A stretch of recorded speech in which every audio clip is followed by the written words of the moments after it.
환율이 폭락하고 기대 인플레이션이 3%대로 안정세를 보이고 있습니다. 그렇다면 이제 남은 것은 금리 인하밖에 없다. 어쩔 수 없는 선택이 돼야 되는 것이 금리 인하라고 보고 있습니다. 지금 대한민국 국민들의 관심사는 무엇입니까? 부동산 가격 하락, 주식 가격 하락, 이것이 아닙니다. 과도하게 올린 금리 인상 때문에 내일 입에 풀칠을 할 수 있는지 없는지, 그것이 문제입니다. 바꿔 말하자면 생존의 문제가 달려있다는 겁니다. 지금 대한민국 국민들은 생존이 안 되고 있어요. 그래서 대한민국 국민들이 살기 위해서는 빠른 시일 내에 금리 인하를 단행을 해야 된다. 저는 그렇게 보고 있습니다. 모든 조건이 지금 갖춰지고 있다. 환율이 폭락하고 인플레가 안정되고 있는, 물가 상승이 이제 꺾이고 있죠. 그런 부분들 때문에 하루빨리 금리 인하를 해야 되는데 걸림돌이 되는 단 한 명의 사람이 있습니다. 자, 여러분들 누군지 잘 아실 거예요. 물가 금리 정점 찍었나? 이제 그래서 12월 기대 인플레이션이 3%대로 안정을 보이니까 이제 물가와 금리에 대한 정점론이 제기가 되고 있는 겁니다. 그래서 5월 이후 보시면은 최저치가 됐죠.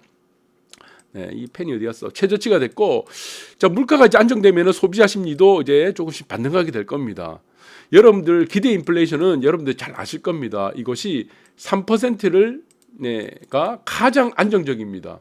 이것이 2%가 밑돌면 어떻게 되겠습니까? 자, 이것은 디플레라고 할 수 있기 때문에 다 망합니다. 그리고 이것이 4%를 넘어가도 어떻습니까? 이것도 다 망하죠.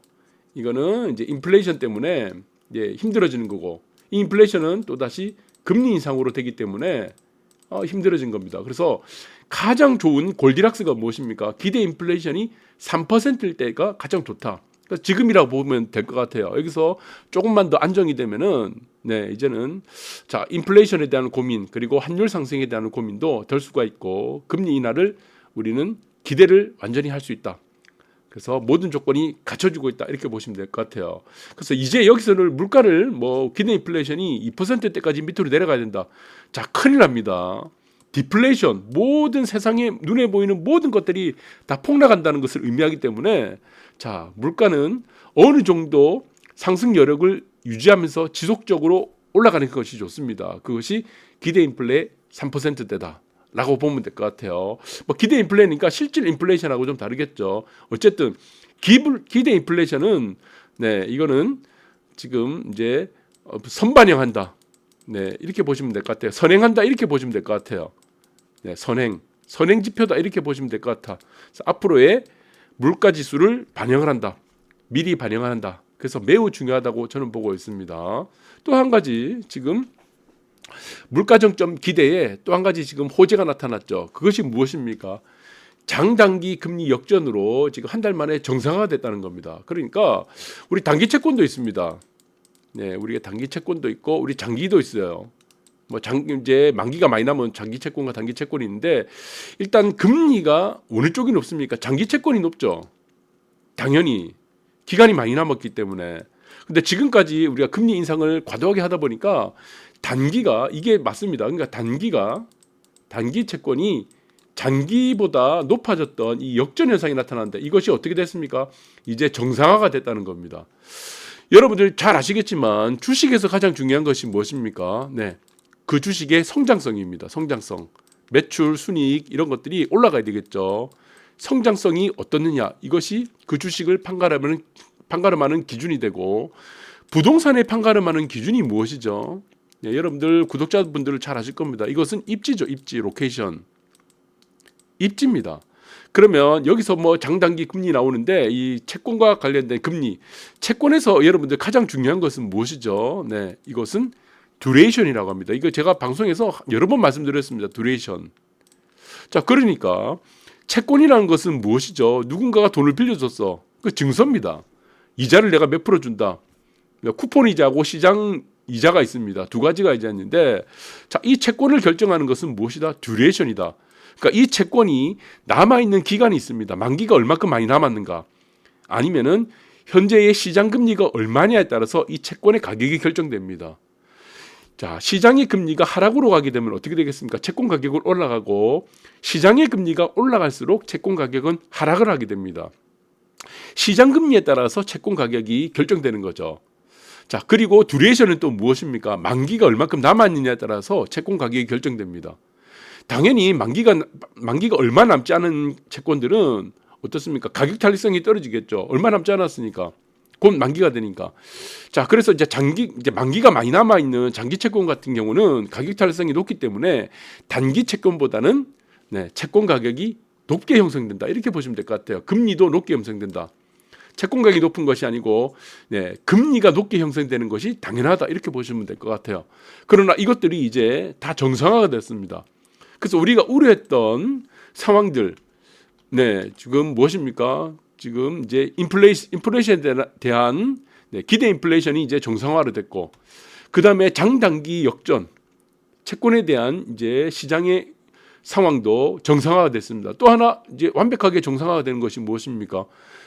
환율입니다. 원달러 환율이 굉장히 안정세를 보이고 있는데 이게 너무 안정세를 보이는 것이 아니고 이거는 이제 폭락에 가까울 정도로 지금 하락을 하고 있습니다. 폭락.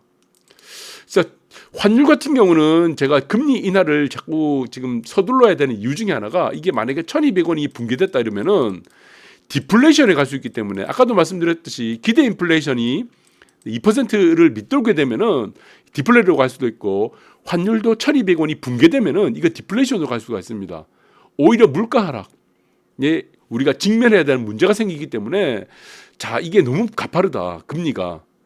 그래서 지금 모든 세 가지 조건, 물가, 그 다음에 환율, 그 다음에 장단기 금리 역전, 자 이런 부분들 때문에 지금은 자 빼도 박도 못한다. 금리 인하를 해야 된다. 지금 빨리 서둘러야 된다는 요인들이 성립이 되는 겁니다. 그런데 지금 계속 딴소리를 하고 있는 사람이 단 한 명 있습니다. 자, 이창용 총재가 지금 부임하고 나서는 매번 금리를 올렸습니다. 한 차례도 빠지지 않고. 그런데 이분이 금리를 올리면서 했던 말들이 있죠. 무엇입니까?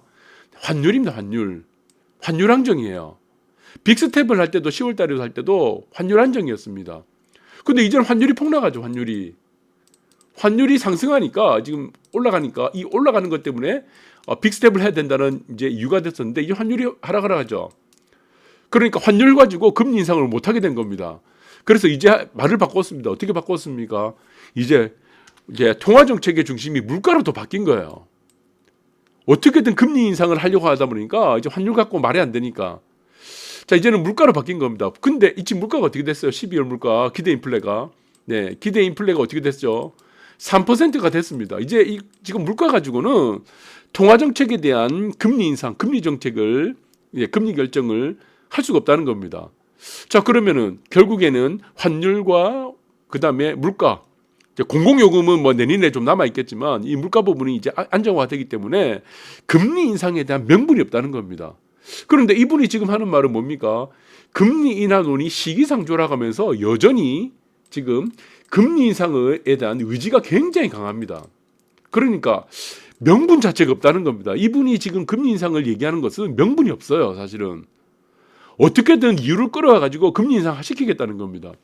이것이 이유가 결정적인 이유가 뭡니까? 이게 IMF 직원이죠. IMF의 고금리 정책에 이 사람은 지금 굉장한 지금 뭔가에 대한 쌓여 있는 사람입니다. 이것이 무조건 옳다고 믿는 거예요. 고금리 정책을 해서 뭐 어떻게 되겠습니까? 기업들 부도나죠. 가게들 부도나죠. 자산 가격, 부동산 특히 뭐 주식뿐만 아니고 다 폭락하죠. 그 다음에 무엇을 할 수 있습니까?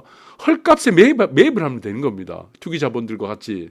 뭐 이분이 뭐 투기 자본하고 직접 연계가 돼서 뭐 사겠다 이거는 잘 모르겠어요. 이유가 없다는 겁니다. 금리 인상을 해야 되는 이유가.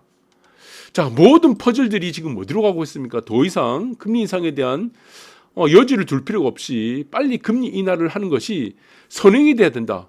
자, 가장 중요한 것이 무엇입니까? 국민들입니다.